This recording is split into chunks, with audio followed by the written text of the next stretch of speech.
kajian tersebut disusun dengan mempertimbangkan perkembangan sektor keuangan saat ini dan juga menggunakan assessment yang sifatnya forward looking, termasuk pada hasil evaluasi simulasi pencegahan dan penanganan krisis yang dilakukan secara berkala oleh KSSK. Jadi kami terus menggunakan berbagai evaluasi simulasi pencegahan dan penanganan krisis selama ini di dalam konteks KSSK, di dalam kita untuk terus mengidentifikasi dan melihat faktor-faktor atau hal-hal yang bisa diidentifikasikan di dalam rangka memperbaiki seluruh sistem stabilitas sistem keuangan kita.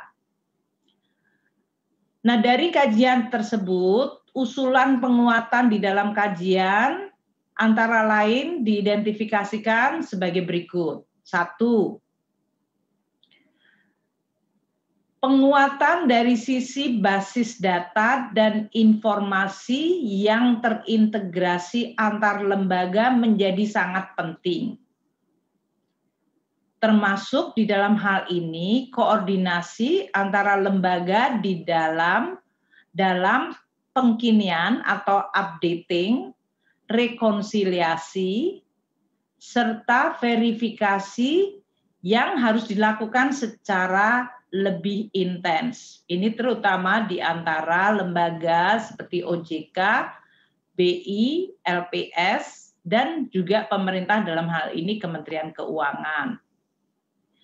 Strategi ini juga sebagai bentuk mekanisme check and balance antar lembaga anggota KSSK sendiri. Basis data dan informasi yang paling update, terintegrasi, serta dalam hal ini yang verified, dapat digunakan untuk mendukung lembaga tersebut dalam melakukan analisa dan identifikasi potensi permasalahan di sektor jasa keuangan secara lebih dini dan lebih akurat. Jadi ini penting sekali, yaitu kita melihat penguatan di sisi basis data dan informasi yang terintegrasi antar lembaga-lembaga KSSK harus semakin diperkuat.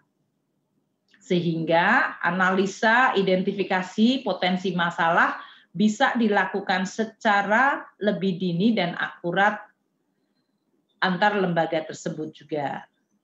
Yang kedua, apabila ditemukan indikasi permasalahan, akan dilakukan pemeriksaan dan evaluasi bersama yang akan menjadi dasar bagi lembaga-lembaga otoritas ya untuk menentukan langkah antisipatif penanganan permasalahan berikutnya. Pemeriksaan dan evaluasi bersama antar lembaga tersebut perlu dilakukan dengan penguatan koordinasi antar pengawas sektor keuangan di dalam rangka mengawasi dan melakukan penegakan peraturan yang lebih koordinatif, baik antar sektor maupun antar instrumen. Terkait penguatan koordinasi, sedang dikaji penguatan sektor keuangan secara terintegrasi termasuk mengintegrasikan pengaturan antara mikro dan makro prudensial.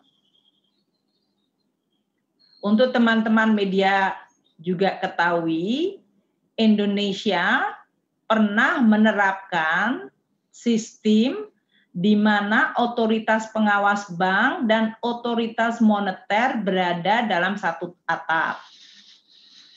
Juga sistem yang terpisah antara otoritas pengawasan bank dan otoritas moneter.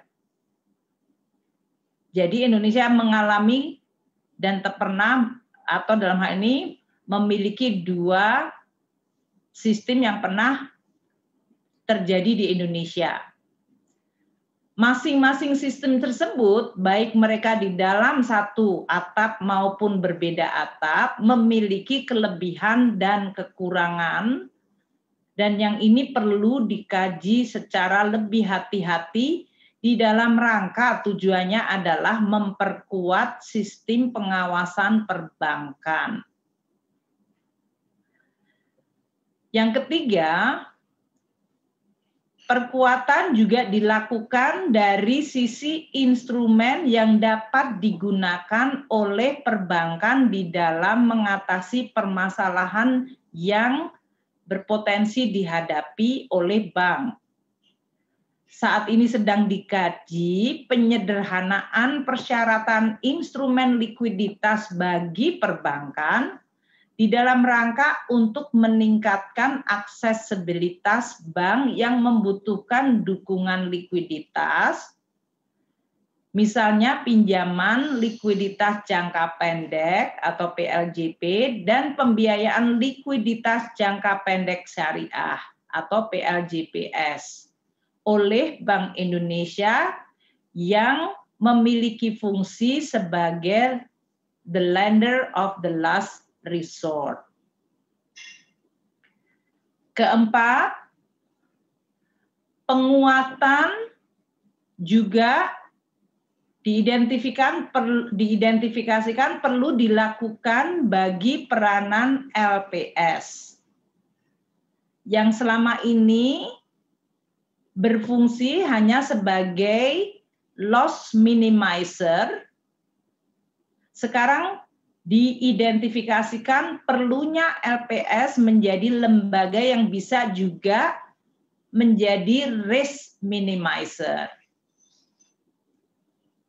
Jadi LPS tidak hanya sebagai loss minimizer, tapi juga sebagai risk minimizer. Dalam hal ini, perlu adanya mandat LPS untuk bisa melakukan early intervention atau intervensi dini termasuk dalam bentuk penempatan dana. Kelima, penguatan dari sisi pengambilan keputusan juga menjadi bagian dari bahan kajian yang sangat penting di dalam menjaga stabilitas sistem keuangan, yaitu dari mulai memberikan kepastian hukum dan memperkuat keyakinan para anggota KSSK di dalam mengambil keputusan, dan juga diharapkan dengan penguatan itu, maka kebijakan dan instrumen yang dimiliki oleh seluruh anggota KSSK dapat dioptimalkan di dalam rangka mengantisipasi dan menangani permasalahan dalam rangka terus menjaga stabilitas sistem keuangan.